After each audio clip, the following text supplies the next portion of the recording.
that I played at PAX. Is that actually like just a straight up flattening tool? I don't think so. Yeah, I think you just tear all of this to pieces. Interesting to see what happens when the corners come off and it just kind of turns into blocks inside. For kickstarting, I've stopped. I'm repeating exactly what I said in. What did I say it in? It was a content patch, I think, that I said it in, and people got pissed off at me for it. And it's actually one of the reasons I stopped posting on Reddit because I was just sick of it. But I don't kickstart things anymore. I used to, and I'm just. It's getting to the point now where I've got completely disillusioned with the whole idea. So look, there are now so many different ways to get alternate funding for your game that I don't think I necessarily have to take the risk. And more to the point, when it comes to video games, who knows what the final product will be. I still kickstart board games because, generally speaking, well, every board game I've ever kickstarted has actually come out. And it seems like it makes more sense because they're asking for specific amounts of money to do a specific thing. You know, you're manufacturing a physical thing. With a video game, who knows where that money goes? You know, Zipocalypse raised what? It wasn't that much, was it? And it came out and it got a bunch of expansions and things like that. And then you got Double Fine Adventure raises like over 3 million and comes out with half a game. Yeah, it's just... I don't know, it's lost its luster for me. It was going to happen eventually. It was going to happen eventually. I think everyone pretty much accepted that. But it happens at different times for different people. Some people will still willingly kickstart games. But if you look at, like, Kingdom Come looks like one of the most promising titles I've seen in a very long time. They've got a huge amount of stuff already done to demonstrate. It's one of the most impressive-looking Kickstarter games I've ever seen. And it's raised what? I mean, let's have a look. How much has Kingdom Come raised up to this point? Kingdom Come Deliverance has raised...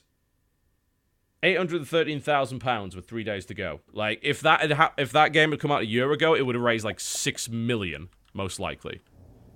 So in other words, it's raised way less than Double Fine Adventure and things like that. You know, it's only just raised like twice what Yog Venture's raised, for God's sake. You know? And Yog Venture still isn't a real game.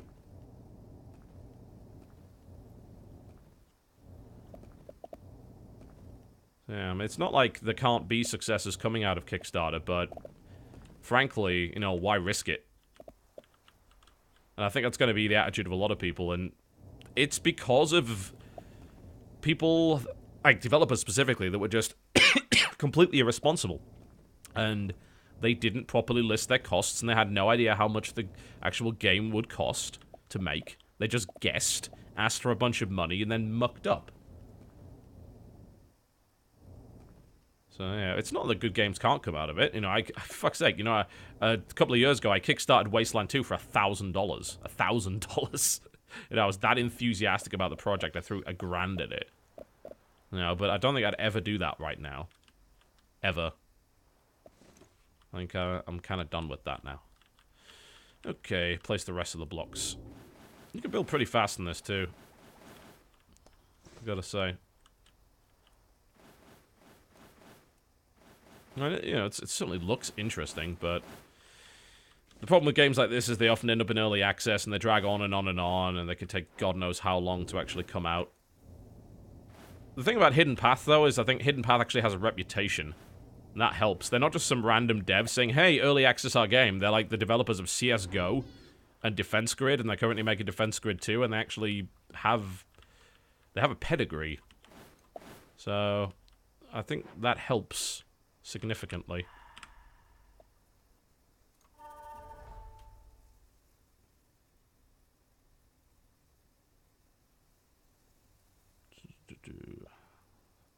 The mouse cursor was vanished for some reason. I'm not sure why that is. It's slightly irritating.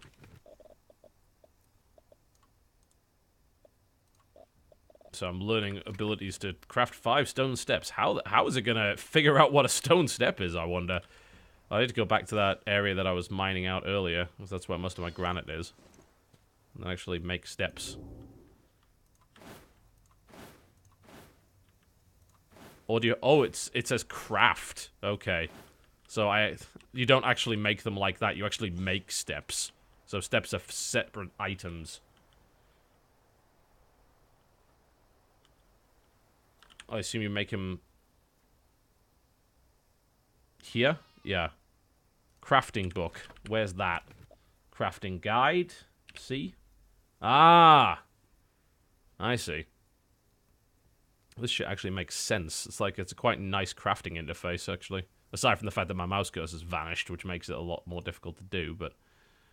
And I've tossed most of my granite away. Fuck! Alright. Yeah, it's a recipe. So I guess I'm going back and stealing all my granite back.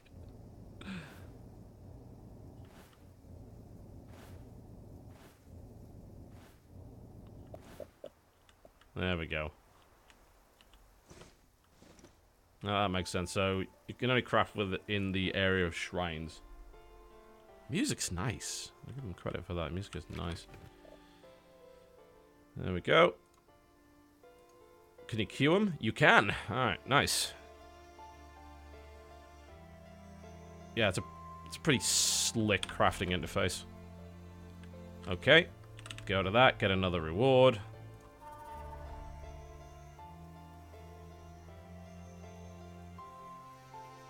Build the shaper. Okay. 4 granite and 2 glow moss. I have no idea where glow moss is. Let's see what happens if I just place the steps. What do they look like, more to the point? Interested to know. Let's go back to, like, my little building area here that I was messing around with. Oh, okay. That's a weird way of doing it.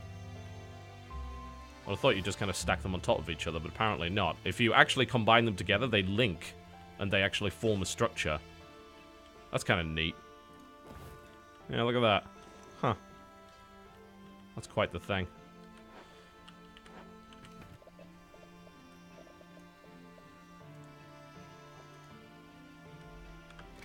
Yeah.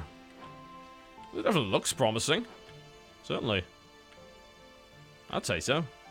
It's got a decent amount going for it. But, again, you know, who knows where it'll actually turn up to. I wonder if that's the glow moss that we're talking about. Can I make a bridge? Of course I can. Why wouldn't I? I have the power of magic and so forth. There we go. What we saw when I did the preview at PAX actually had... We made a bridge. We ignored the tutorial and did something different, but the AI allowed us to complete the tutorial anyway. That was dumb. They allowed us to complete the tutorial anyway because the AI was set to just like, oh, if X gets Y, it doesn't matter how they got there, but you succeed. So that was kind of neat. What is that? It's like, that's dirt. Yeah, but there's silver stuff in it. Get back here. I want whatever you are. What is that? Oh, that's the glow moss I was looking for. Yeah, it's like, I thought it was. Just had to be sure. But yeah, I assume if you just jump off the island, it just respawns you. Indeed, it does. And I now need more granite, because I have to burn it again. No, this is not Titanfall. I did Titanfall several days ago. You can certainly go and check out the Titanfall VOD if you wish. Or the video, 50 minutes that I did on my YouTube channel. Yeah. It's kind of cool. As I say, it's early access, so I don't really want to do too much more with it. When it gets closer to release, I am more than likely going to do a video on it, but I just don't cover early access games anymore. It's there's so many other games that I miss because I'm looking at something from early access, and it's not fair to them. Like, if you finished your game, you deserve a higher chance of me looking at it on the channel than me just, you know, looking at stuff which is a year out. It makes no sense. Okay, I'm gonna wrap up.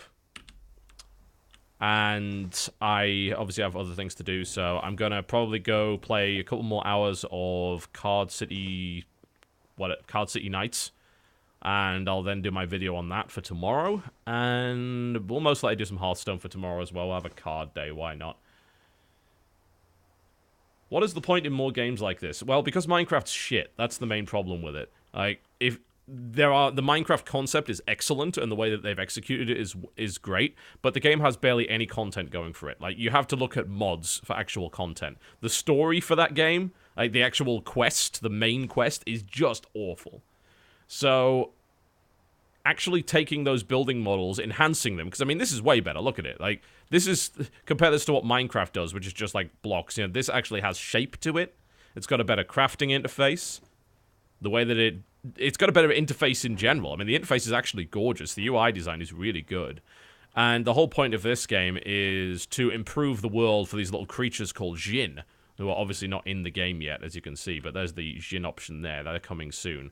And you have a character that actually you can design, and you can wear items and relics and things like that. There are some interesting ideas, like you can see other people's islands floating past you, and you can fly to them and check them out and all that kind of thing. So there's this kind of meta multiplayer aspect to it. Yeah, I think, you know, there's a whole bunch of things that you can do with the Minecraft concept and not be Minecraft.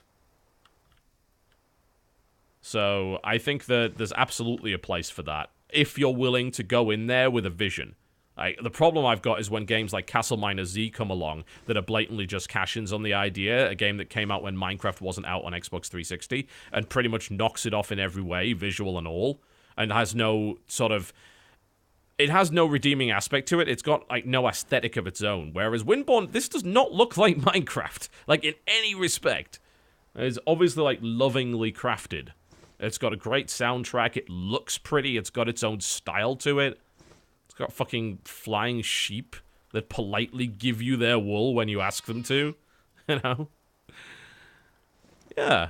You could do a lot with that. And it's the same reason why it's okay to do that with Landmark as well. It's, you take the idea of construction and you make it your own. So I'm okay with that. It's when you rip off assets of the other game and you just... It's about redundancy as well, you know? Because it's like, Castle Miner Z does nothing that a Minecraft mod couldn't.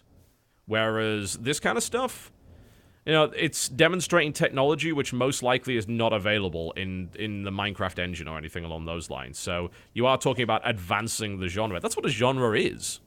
It's like saying, well, why does League of Legends exist when we had Dota? Because at that point you could say, well, why did Dota exist? We had Aeon of Strife. Why does all of the, you know, why do we need another shooter when we have Doom? We need it because that's what a genre is. That's how genres form, and the fact of the matter is that because genres exist, we get some amazing games. Because you can't just be completely original every time you make a game. There are established mechanics which we know actually work. And it's important to be able to expand upon those, use what works, expand upon what doesn't. That's cool. That's how, you know, that's how great games get made.